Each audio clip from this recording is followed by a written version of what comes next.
Hi, I'm Laura. Welcome back to Yoga for Movers. This is our third week. I really feel like this series has been flying by and it's been really fun connecting and moving and chatting with you all throughout. So, this week's theme is going to be pranayama and the hips.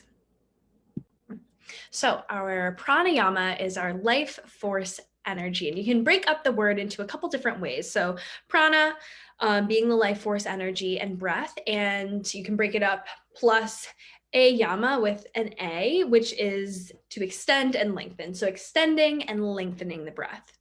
One way to interpret it. Or another way would be prana, which is life force and breath, plus yama, which is controlling and harnessing. So controlling and harnessing the breath. So it kind of has this controlled, lengthened energy and action to it.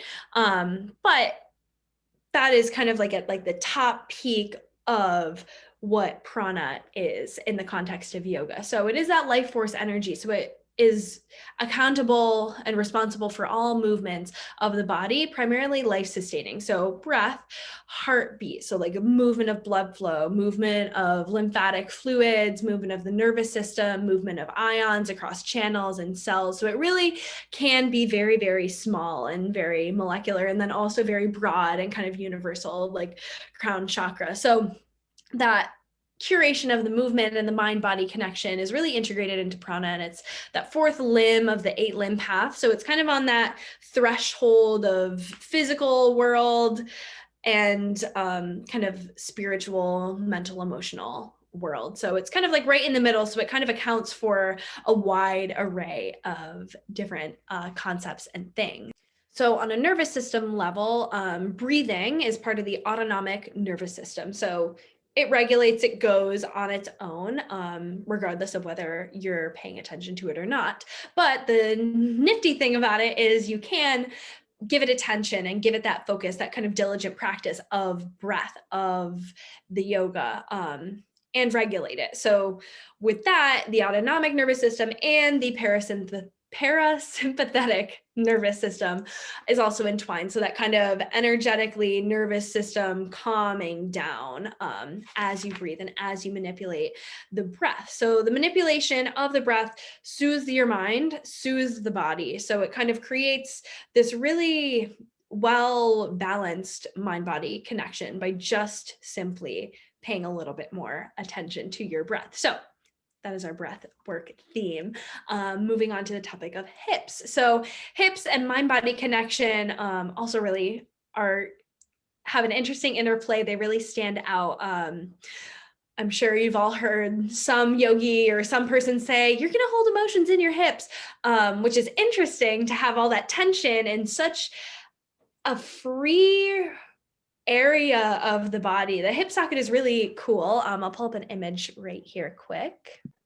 Okay, so here is our image of the hip socket. And what's really cool about it is it's kind of like an open concept space, right? You have all this range of motion here in the acetabulum, and then the femoral head kind of inserts into that negative space. So you have all of this circular range of motion, roughly 360 degrees of motion, and all these nerves and blood vessels and muscles intertwined into that. So it's a really cool region of the body, and you have so many muscles and ways you can move. You can do adduction, which is bringing the legs together. Abduction would be separating.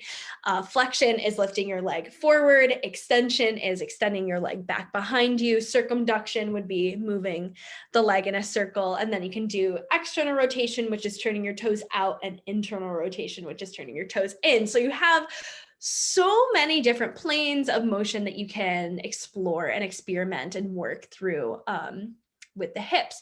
And a lot of hip tension and general body tension and imbalances can be caused by an imbalance of strength and flexibility and mobility in the hips. So this week, we're going to be working through different ranges of motion and different strengthening and mobility exercises you can do to alleviate some potential knee, ankle, hip spine, shoulder pain, they're right in the middle of the body. So it kind of, again, just like pranayama being in the middle of the 8-limb path, hips are in the middle of your body. It kind of just all connects in this space. So on the topic of mind body connection, that to me just felt like so distant and so esoteric that I couldn't figure out a way to help it land with me. So if you're a really experienced yogi or if you're just new to yoga, hopefully this will be a good refresher, a good little foot in the doorway to you. But the mind body connection can be really broken down super simply into your brain creates a neurons, it goes through a synapse, it travels down through your spinal cord, out through the nerves, and triggers muscular activity. So that was grossly simplified if anybody else works with the body. But to put it simply, your brain controls your movement through the nervous system, which you can regulate through your breath. So I'm gonna pause. So jumping back in, on the topic of muscle memory, right? Your brain created the nerve, which created the synapse, which created this pattern in your body. And over time, if you repeat an action or an activity, your body has that kind of in like the top of the wallet, like the card you always use or like the cash that you always keep on top, like it's just easily accessible, right? So that mind body connection, that muscle memory gets developed. And then when you experience different things life has to throw at you, the physical response you have to that can manifest into tension somewhere in your body. So the regulation of breath and the nervous system and that mind body connection can all help to kind of neutralize and release some of that physiological stress that you may or may not be holding on to or may not know you had in your body. So that's a whole bunch of stuff to take in. So watch it, rewatch it, pause, email me, ask me questions as you feel you need to, or as you feel curious, or if something comes up. So that's our breath. Those are our hips. We're going to be working through a whole bunch of fun things. The weekend activity, you will be doing, and I will also be doing with you. So for our prana activity, take 5 full breaths before you start an activity. And I don't care what activity it is. It can be getting in your car and going to get groceries, or blow drying your hair, or before you hop on a Zoom call meeting. So just take a second to really sit and be with yourself and take those breaths and just kind of notice how it affects your outlook or performance or mood in that activity, and see how it may transition you through your day. And our hip activity is going to be to just simply do a hip opener at some point. So maybe at the end of the day, after you've lived and done things, and maybe sat at a desk or sat in a car or chased a dog or chased a kid or whatever. By chasing a kid, I mean chasing like your kid or a kid that you know and are watching. Whatever it is you do throughout your day, maybe just do a little hip opener to kind of release. And I will pull up a couple different suggestions that may feel good for your body. Let's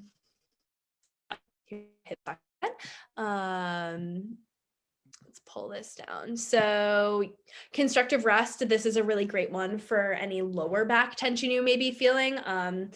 As you can see kind of over in this image, the person's knees are connected and the feet are a little bit wider, so more shoulder width distance apart. What this will do is it'll separate your pelvic halves and your sacrum, creating a little bit of space through the back surface of your hips.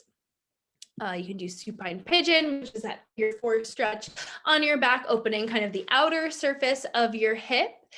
And we also have our Supta Konasana, which is feet together, knees wide, opening the front surface and inner thighs. You can also pop a brick beneath either knee or beneath your ankles, or add a little pillow for your head to give yourself a little bit of support in that shape, because it can be a little bit intense. So those are your activities. Take 5 breaths before you do an activity, and do a hip opener at some point. And again, those are just a couple suggestions. If you have one that you really like or want to experiment with, or one that's calling to your body a little bit more, you take that approach. But Yeah, those are the activities. And if you have any questions, email me again, and I will see you all again on Tuesday. So I hope you enjoy your weekend, and we'll talk again soon. Bye.